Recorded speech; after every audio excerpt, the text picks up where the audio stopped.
First at 9 this Saturday, the 10th of January 2026. Silver linings.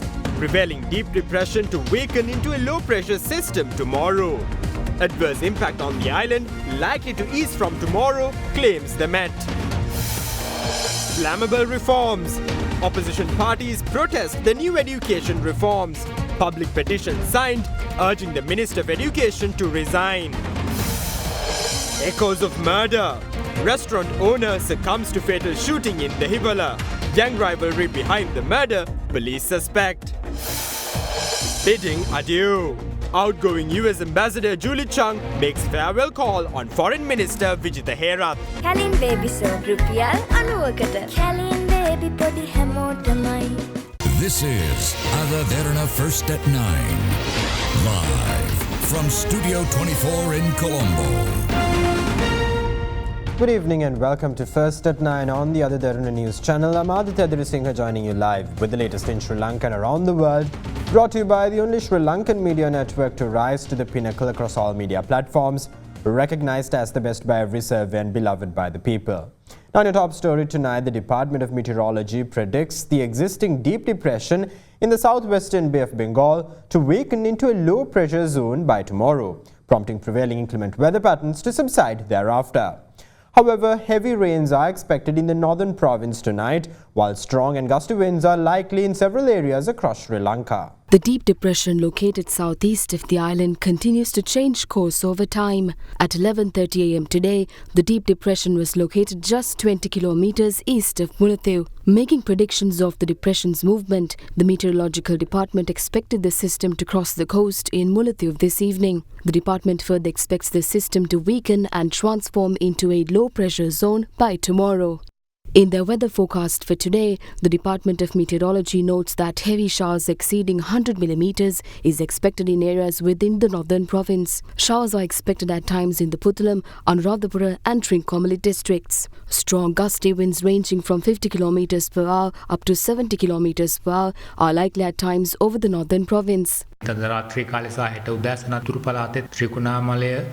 spells of showers can be expected in the northern province and in the Trincomalee and Puttalam districts tonight and during the early hours of tomorrow. Heavy rains ranging between 75 to 100 millimeters are expected in several areas in the northern province. Strong winds of 40 to 50 kilometers per hour can be expected in the northern and north central provinces, the eastern slopes of the central hills and in the Trincomalee district. We urge the general public to remain vigilant in this regard. As the system gradually moves across the country, we expect it to weaken and transform into a low-pressure zone tomorrow. We also expect the impact of this system on the island to subside from tomorrow onwards. The southwest monsoon conditions can be expected thereafter. This is how the sea of the country's northern coast appeared this evening. The sea off the coast of Colombo to Batticaloa via Puttalam, Mana, Kankasantore and Trincomalee will be rough to very rough at times. Considering the latest weather-related developments, the country's top weather office drew its warning issued to prevent fishing and naval activities in the deep and shallow seas from Colombo to Batticaloa via Galle and Hambantota. The meteorological department urged naval and fishing communities to keep an eye out for future warnings and weather-related announcements. In the meantime, 30 of Sri Lanka's 73 large-scale reservoirs continue to discharge excess water. 22 medium-scale lakes were also seen releasing water as rainfall continues to engulf several areas. The irrigation department, however, notes no risk to lives and property. Meanwhile, the National Building Research Organisation revised its Level 3 red landslide warnings issued to Ududumbara within the Kandy district and Nildanda Hinna, Walapane and Hanguranketha Divisional Secretariat divisions within the Norelia district into Level 1 early landslide warnings as the weather continues to ease in the area. We request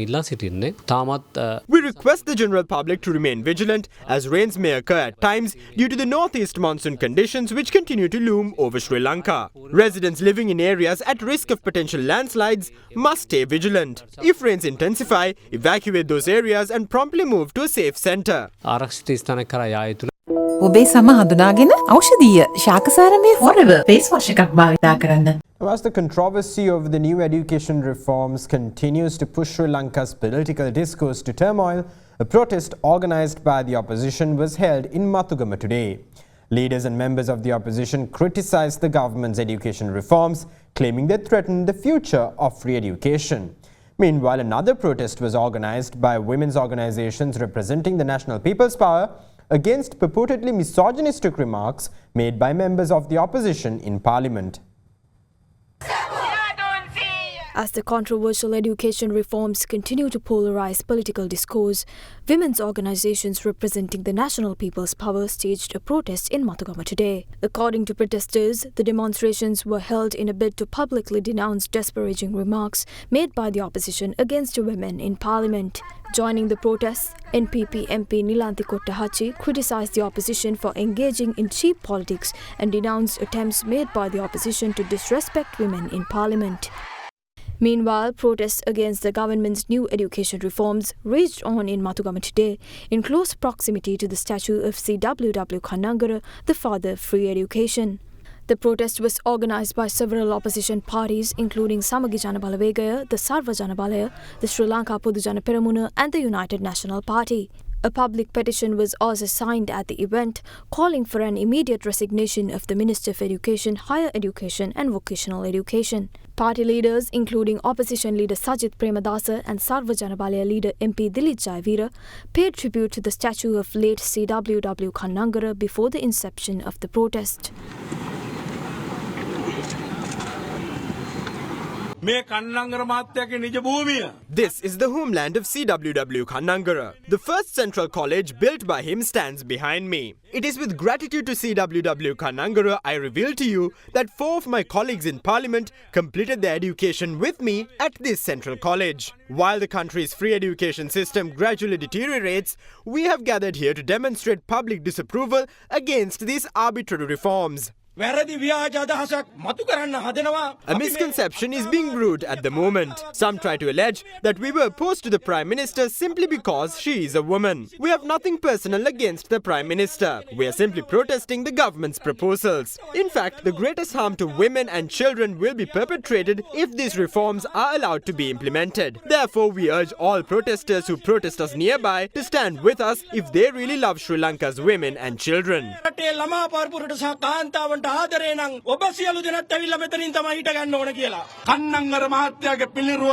Here today, before the statue of CWW Kannangara, we firmly affirm that we will not let any harm befall free education.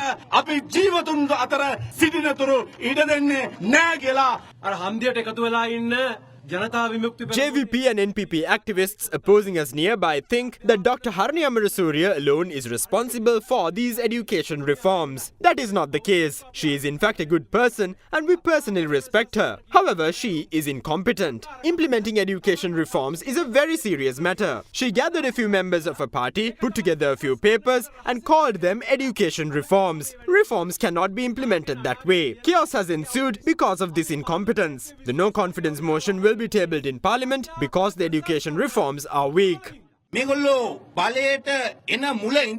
Ever since assuming power, the government's sole objective has been promoting LGBTQ rights. They seek to promote same-sex marriages while heterosexual couples struggle to put together a marriage ceremony. This is their objective.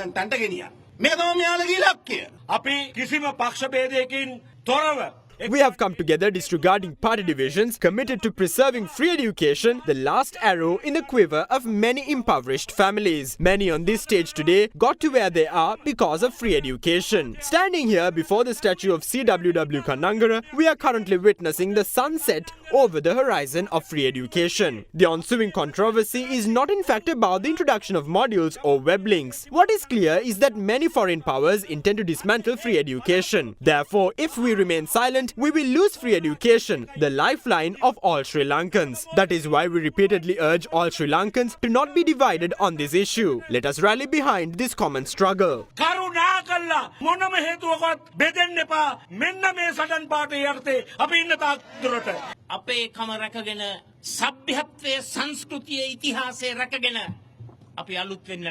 We must progress while preserving our identity, civility, culture and history. Reforms are necessary. There is no dispute on that fact. However, progress must not condone obscenity in education. As the government went about planning reforms, we proposed the utilization of the Westminster system of drafting reforms. We called for white papers and green papers to be drafted. When we made this suggestion in good faith, they mocked us and claimed that they will print the reforms in whatever color we require. This incompetent government, which lacks awareness on how to implement reforms, then limited the reforms to a PowerPoint presentation. We have no intention to infringe upon individuality. However, a personal preference must never be imposed as a public policy. This is a fact that we must understand thoroughly. හැබැයි කාගේවත් පුද්ගලික ප්‍රතිපත්තීන් රටේ ජාතික ප්‍රතිපත්තිය බවට ප්‍රවර්ධනය කරන්නට බෑ.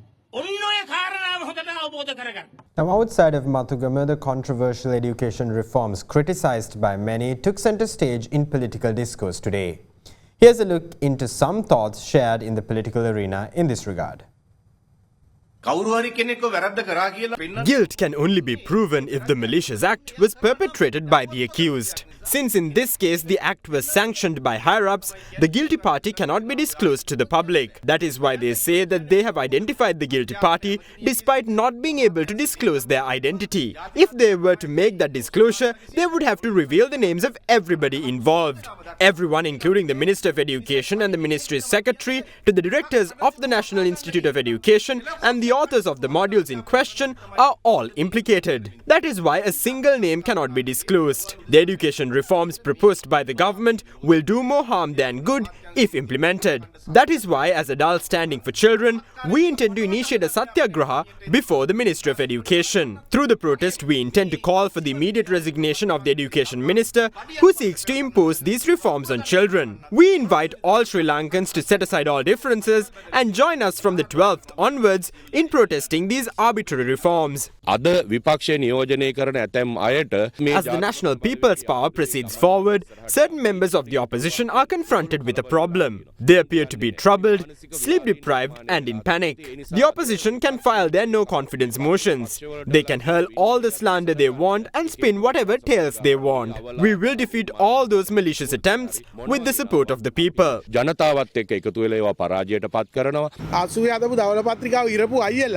who tore the white paper drafted in the 1980s now present a 5-page reform plan made on an Excel sheet. Can one really reform education this way? They claim to be walking encyclopedias. They seem to have never even held an encyclopedia ever before. Had they done that, they would have been able to avoid their current plight. These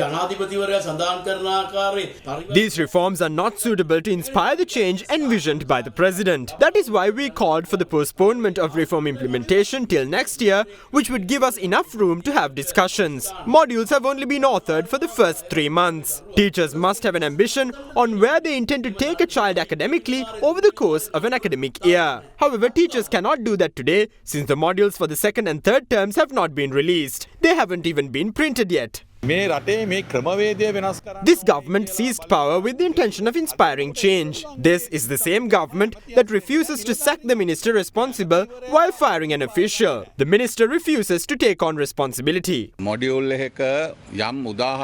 Controversy erupted recently over an obscene reference made in the grade 6 English module. If this incident is cause for the education minister to resign, then Sri Lanka should not have had presidents, prime ministers and cabinet ministers in the past. We never saw any cause for the Minister of Education to resign over this issue. If an error was made, corrective action was also taken. The government will proceed with the reforms. The Education Minister will continue to serve in the same capacity. Now, Prime Minister Dr. Harni Amarasuriya asserts that the government expects to provide training for preschool teachers to implement a new syllabus for early childhood education from 2027 onwards. Speaking at an event to launch the National Communication Program for Child Health Promotion at the Temple Trees today, the Prime Minister notes that early childhood education is important in laying the foundation for a child's life. She went on to note how the lack of early childhood education has its own social impacts. Dr. Amarasuriya adds that the government will intervene in providing the best for the children of Sri Lanka. Addressing the gathering, she went on to also highlight that the government, together with the Minister of Women and Child Affairs, has formulated an early childhood education policy, adding that preschool education should be brought under one single framework.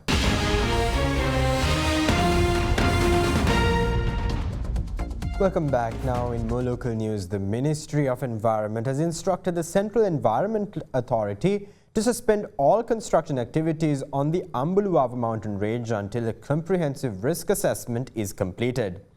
In a statement, the ministry said an expert committee will be appointed to examine issues related to the administration of the Ambuluwava environmental zone.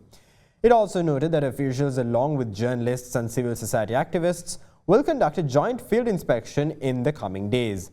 Early reports indicated that parts of the Ambuluwava mountains were at risk of landslides following the impact of Cyclone Ditwa. Speaking to the media, Environment Minister Dr. Dhammika Pattabandi said construction will be halted until the NBRO issues its landslide risk assessment. The announcement comes as Sri Lanka's first ever cable car system is planned to be launched in Ambuluwava, marking a transformative chapter in tourism development. Now, the sound of gunfire echoed through the Marine Drive at 9 p.m. yesterday while restaurant owners succumbed to a fatal shooting. According to the authorities, this shooting too joins a long list of recent fatal shootings affiliated to an uptick in violent gang activity. As authorities continue to crack down on violent crime across the country, a restaurant in Dehiwala was rocked by a fatal shooting. Citing findings uncovered during preliminary investigations, the police revealed that one of two guests under the influence of alcohol at the time opened fire at the owner of the restaurant. The suspects promptly fled the scene of the crime on a scooter, while the critically injured restaurant owner was rushed to hospital for immediate treatment. Despite attempts to save his life, the victim succumbed to his injuries upon hospitalization. The police identified the deceased as a 55-year-old resident of Dehiwala. Subsequent inquiries revealed that the victim was a close associate of Samantha, a notorious underworld operative. According to law enforcement sources, the murder is suspected to have been carried out by criminal acolytes of narcotics trafficker Badovita Asanka. Furthermore, the police revealed that the victim's life was not under any threat in the lead-up to the gruesome murder. And now here's a look at more local news across the island in brief. A 15-year-old girl who was critically injured in a house fire in Galenbindunawava, Anuradhapura, succumbed to her injuries, raising the death toll from the incident to 4. The fire occurred on January 6th at a house in the Padikaramduwa area of Nuwaragam colony within the Galenbindunawava police division. Police say the father, a 43-year-old man, had allegedly doused the home in gasoline before igniting the fatal flames. Police have arrested 4 suspects along with a firearm and ammunition. The arrest came off the back of investigations launched to probe an alleged conspiracy to commit the murder of a businessman in Mattakuliya, Colombo. 2 suspects who were travelling on a motorcycle and were in possession of a revolver and 6 rounds of live ammunition were arrested first. 2 additional suspects were later taken into custody for allegedly aiding and abetting the planned execution. The Ministry of Public Administration, Home Affairs, provincial councils and local government has instructed state institutions to arrange work shifts for Muslim public servants during the holy month of Ramadan. According to a circular issued, Ramadan is expected to be observed from February 19th to March 21st this year, and work schedules should be adjusted to allow Muslim employees to carry out their religious observances. The circular also directs that festival advances be provided to eligible Muslim officers in the public service, state corporations and statutory boards at least 14 days before the end of Ramadan. Now, Sri Lanka's Minister of Foreign Affairs, Foreign Employment and Tourism, Vijitha Herath, received a farewell call from outgoing United States Ambassador Julie Chung, who is set to conclude her 4-year tenure as Washington's envoy to Colombo.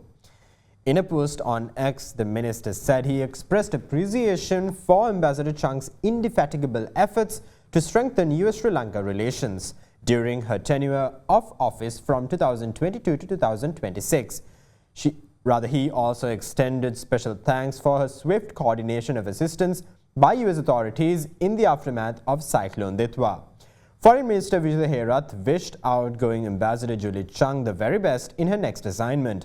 Ambassador Chung is expected to depart Colombo on January 16th after almost 4 years of dedicated service, marking the conclusion of her tenure as the United States' top diplomat in the country.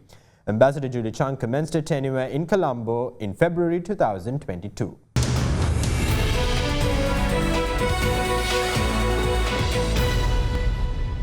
Welcome back. Now in your business news, Sri Lanka's annual workers' remittances surpassed the $8 billion mark for the first time in history in 2025. Latest data released by the Central Bank of Sri Lanka shows that total workers' remittances for 2025 amounted to $8.07 billion, marking a historic milestone for the country. This represents a 22.8% increase compared to the $6.57 billion recorded in 2024. Prior to this milestone, the highest annual level of workers' remittances were reported in 2016, when inflows stood at $7.24 billion. Meanwhile, Sri Lanka also recorded the highest ever monthly workers' remittances in December 2025, amounting to $879.1 million. The previous monthly record was reported in December 2020, when remittances reached $812.7 million, which until now stood as the highest monthly inflow on record. The Ua province has taken a strong stride towards digitalization by setting up a cashless mode of bus fare settlement. Accordingly, passengers can now utilize bank cards to settle bus fares. The introductory program was held at the Ua Provincial Council Auditorium in Baduli yesterday. During the event, all bus owners affiliated with the Ua Province Passenger Transport Authority, along with representatives from various banking institutions, were briefed on the new system.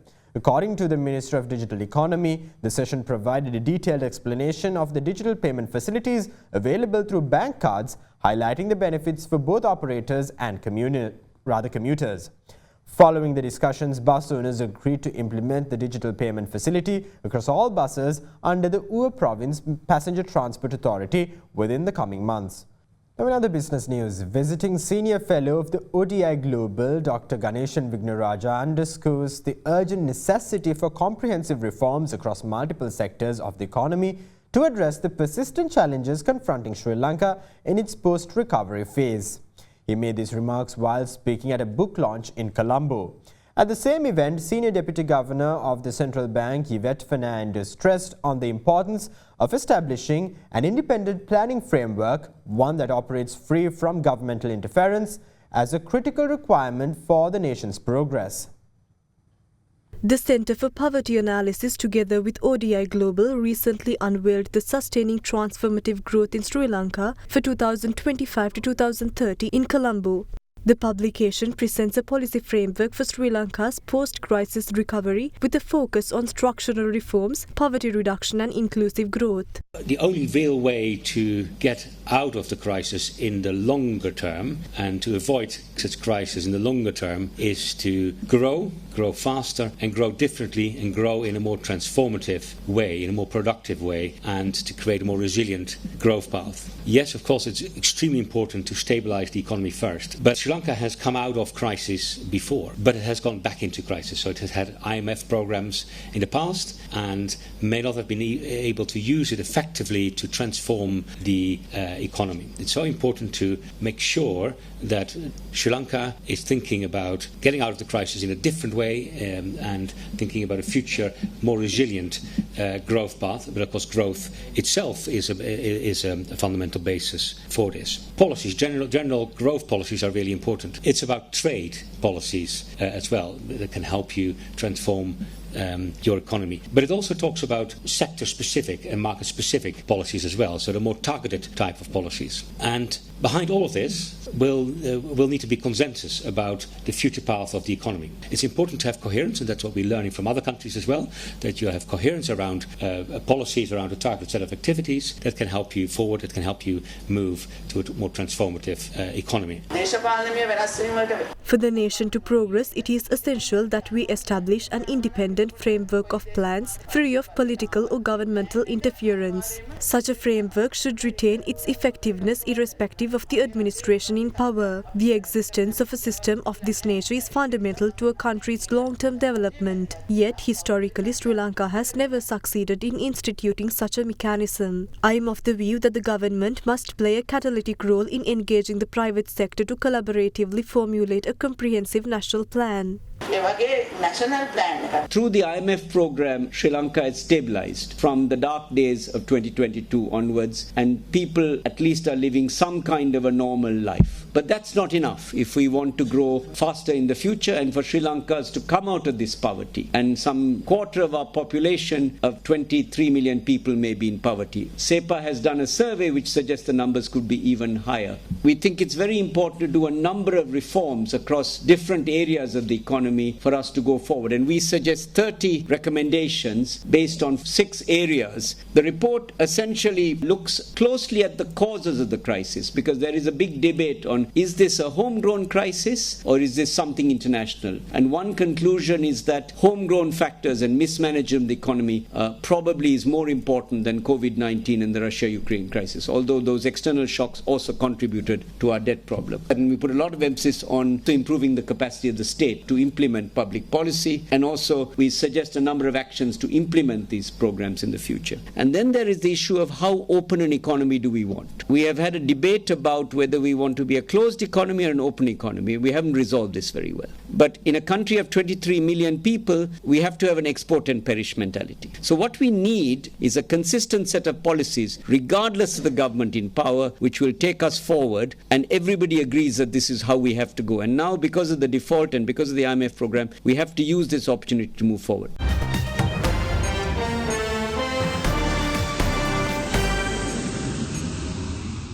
Now in your world news, US President Donald Trump issued a warning to Iran's leaders yesterday as videos showed anti-government protests raging across the country and authorities blacked out the internet to curb growing unrest.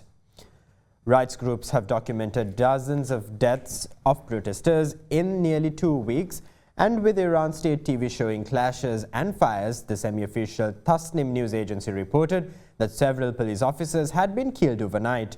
Trump warned Tehran last week that the US could come to the protesters' aid and issued another warning yesterday, threatening to shoot back if the Iranian authorities start shooting protesters. Trump also said that he was not inclined to meet Reza Pahlavi, the US-based exiled crown prince and son of the late Shah of Iran. In a televised address, Iran's supreme leader Ayatollah Ali Khamenei vowed not to back down, accusing demonstrators of acting on behalf of opposition groups abroad and the United States, while public prosecutor threatened death sentences. That's all for tonight from First at 9. For the latest developments around the clock, stay in touch with Ada Derana, the Sri Lankan news brand of international excellence. Thank you for joining. Have a great night.